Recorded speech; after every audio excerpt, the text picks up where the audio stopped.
So Cadillac made a V car that a lot of people don't really know about. You can get them for as low as $8,000 and with a little bit of work can make about 500 horsepower. And that is the Cadillac STS V. I'm your host Z, and welcome to another episode of ModStars.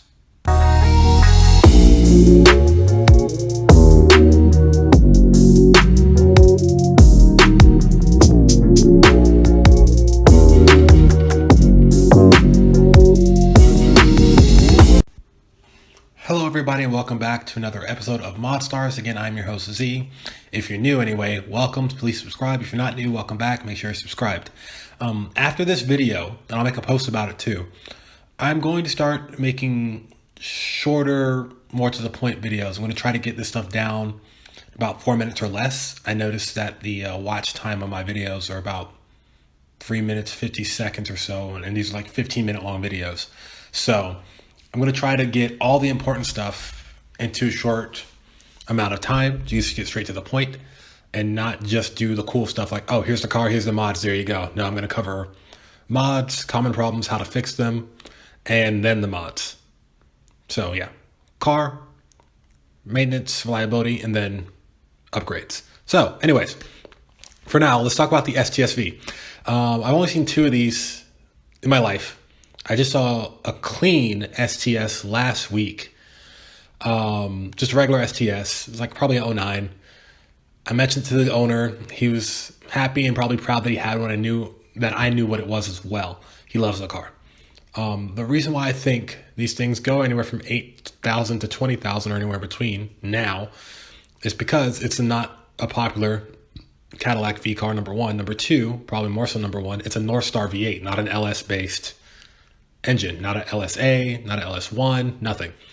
The Northstar engines have had kind of a bad rep over the years as far as like leaking issues and things of that nature, but we're going to address all that stuff in a minute. For now, let's talk about the specs of the car. So, 07 to 09, I believe, STS V, 4.4 liter V8, Northstar V8, made about 470 horsepower, 440 pound-feet of torque to the crank. Weighs a little over 4,300 pounds, ran a 13.2 second quarter-mile time. Has a 6-speed 6L80 transmission and a final drive of 3.23. Now, common issues are shifter failing, and that could be linkage or the assembly. Now, if it's the linkage in the shifter, it's about $25. If it's the whole assembly, it's about $225. Wheel bearings, about $105. Thermostats could fail. I actually found one from Lingenfelter for about $20, and coil packs go for $117. As far as coil packs go, I'm curious if LS coils would work. We've seen so many different engines, even 4-cylinder import engines, run LS coils. So I'm just curious about that. Now, Northstar Performance has solutions for the potential of leaking in the engines. Even though it's not that common for STS Vs to have these issues, it's still something that could potentially happen or does still happen. So they have, I believe it's head studs called Bear Grip or Super Grip. Northstar Performance is something that they're really just the go-to foundation of aftermarket support for Northstar engines, period. So they have that along with multi-layer steel gaskets. Other than those, I'm not sure why you wouldn't think about APR and their head studs or just studs, period, and some other thicker gaskets as well that could work too. As far as upgrades go, and everything that I mentioned on this point, of course, prices could vary by the time you watch this video. As far as upgrades go, obey your local laws. I am not responsible for what you do or don't do. You make your bed, you sleep in it. If you have success, great, share it. If you have troubles and failures along the way, share them, learn from them, and succeed and share if you like. So, HP tuners, pretty much a go-to for any GM platform. It's about $400. TC Fab also has, well, as far as kits go, TC Fab is kind of who you want to go to. They have parts individually, like the 2.55 inch pulley. That's just a bolt-in, kid you not, pulley. Increases the boost by like 2.5 to 3 pounds, about $170. If you want the whole stage one, including a boost cooler, which is like a water methanol kind of thing as well, it's about $800. So it's a bolt-in heat exchanger, boost cooler, colder spark plugs, 4-inch intake, the upper pulley I mentioned, supercharger belt. It's about, again, $800, goes for an increase of 30 horsepower and an increase of 40 pound-feet of torque. Stage 2 is basically stage 1 plus 60-pound injectors. That's about $1,650. Stage 3 is actually about $1,000, but that ports the throttle body and supercharger, about 85 millimeter throttle body porting. Stage 4 is actually you're up again to about $3,300, and it includes stainless steel headers and upgraded supercharger rotors that pushes power throughout a 7,000 RPM range, which is pretty cool to think about. This is more of a reliability mod, but TC Fab has a crankshaft pinning kit for $120.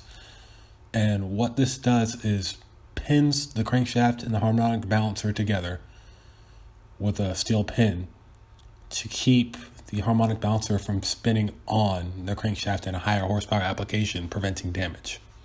And if I didn't mention already, the final drive upgrade 3.46 from the 3.23, that's about $600 there. Now, this is not including even like E85 or anything crazy like that. We're probably sitting at about over 500 horsepower right now with these mods that I mentioned, if not close to it. And depending on your goals, yes, you can throw E85 in there. You can run a higher octane if you want. You could even port and polish the heads to help everything breathe better. And don't forget, it's a 6L80 transmission. So a GM, very popular transmission, plenty of upgrades for those too. Circle D has high stall torque converters. You can upgrade the clutches in them, the servos, the valve bodies, all that can be upgraded and built. And it'll just be a quicker shifting, a quicker accelerating car, where that 500 plus, that 600 horsepower maybe, may not even be necessary for your goals, because it's going to be that much quicker. And you maximize, from a performance standpoint anyway, the power that you have, whether it's right under or right at 500 horsepower. Sure, your mile per gallon might be less, but who cares, because race car, but it's still going to be comfortable because it is a Cadillac, no less. So that's really all I have for this car. Again, they go from anywhere from 8,000 to 20,000 or in between as far as the used market goes. Tell me what you guys think. Would you get one? Have you seen one? Share your experiences. Like, subscribe, share. Hope you enjoyed. Have a good day.